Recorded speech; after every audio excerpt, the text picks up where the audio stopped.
नाकेल असतं ना, मंत्री माझा मित्रच होता, उद्योगमंत्री कोण उद्या सांग चांगला जवळचा मित्र आहे. काय एवढं ठरवलं मला माफ नसतं का? पेनल्टी भरली 78 लाख रुपये, 2,000 नाही किती 78 लाख.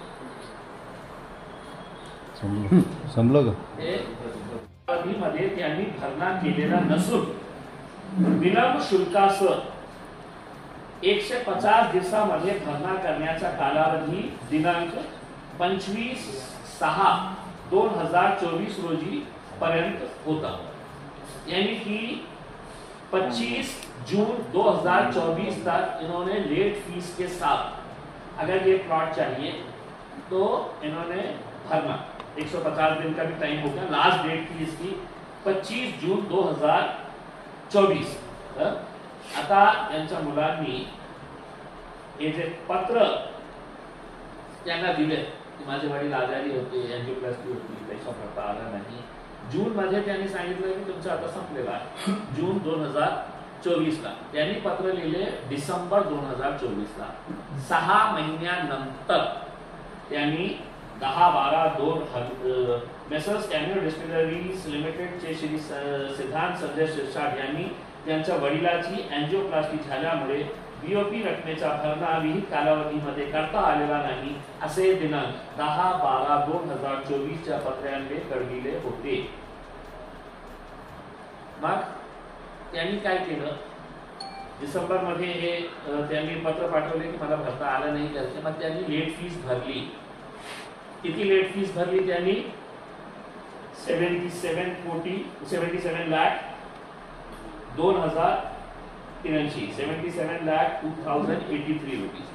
आता लेट फीस मंत्री साहेबांनी भरले. खूप मोठी गोष्ट आहे. 2022 मध्ये अलॉट झालेली जमीनसाठी येतो एक मंत्री ज्याचा जवळचा, आणि हे मी स्वतः हे बोलत नाही, त्यांचे काय शब्द होते जरा एक मिनिट ते लावा. त्यांनी काही मीडियाला मंत्री आहे कधी बघितलं का?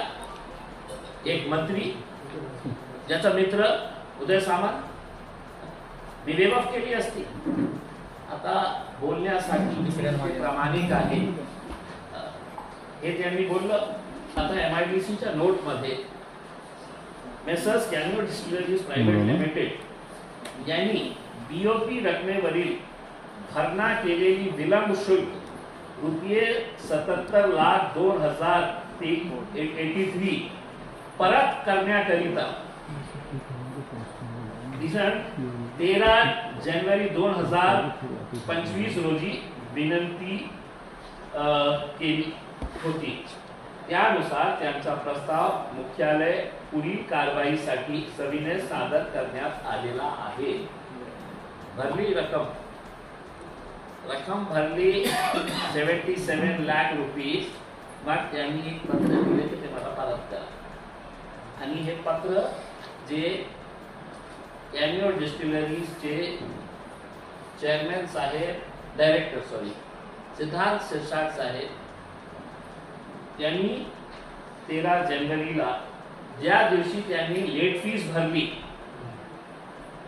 लँड अलॉटमेंट एग्रीमेंट करून घेतलं, त्याच दिवशी त्यांनी MIDCला एक पत्र लिहिले. वरील विषय आपणास विनंती की शेंद्रा पंचतारे त्या औद्योगिक क्षेत्रामध्ये घोडण क्रमांक कॅन्युअल डिस्टिलरीज प्रायव्हेट लिमिटेड या नावाने वाटप करण्यात आलेला आहे. वाटपाची रक्कम 1 कोटी रुपये एवढा रकमेचा भरणा करण्यासाठी कळविण्यात आले होते, परंतु माझ्या वडिलांचे बायपास सर्जरीचे ऑपरेशन असल्यामुळे व माझी पण तब्येत ठीक नसल्यामुळे विहित मुदतीत रक्कम भरू शकलो नाही. तरी सदर कौटुंबिक आजारपणाची नैसर्गिक बाब लक्षात घेऊन आम्हाला कुठल्याही प्रकारचा दंड आकारण्यात येऊ नये. महामंडळाला बीओपीची रक्कम भरणा करण्याकरिता विनंती केली असता ती भरणा करण्यासाठी मान्यता देण्यात आलेली आहे. आज रोजी मिळालेल्या चालानुसार व्याजासह इंटरेस्ट विथ डिलेड पेमेंट इतकी कोटी रुपये भरलेली आहे ती आम्ही आज रोजी अंडर प्रोटेस्ट व्याजाची रक्कम मला परत करतील या अटीवर भरण्याकरीत आहे. तरी मी साहेबांनी आमची व्याजाची रक्कम परत करून द्यावी ही विनंती. बोलने में क्या बोले कि एक मिनिस्टर है वो पैसे भरता क्या, मिनिस्टर मेरा दोस्त है, मैं वेव ऑफ कर लिया होता उसी दिन है तो उन्होंने ये पैसे वापस करने का. अब मेरी जानकारी के हिसाब से अब डॉक्यूमेंट्स निकालना थोड़ा सा मुश्किल हो गया है.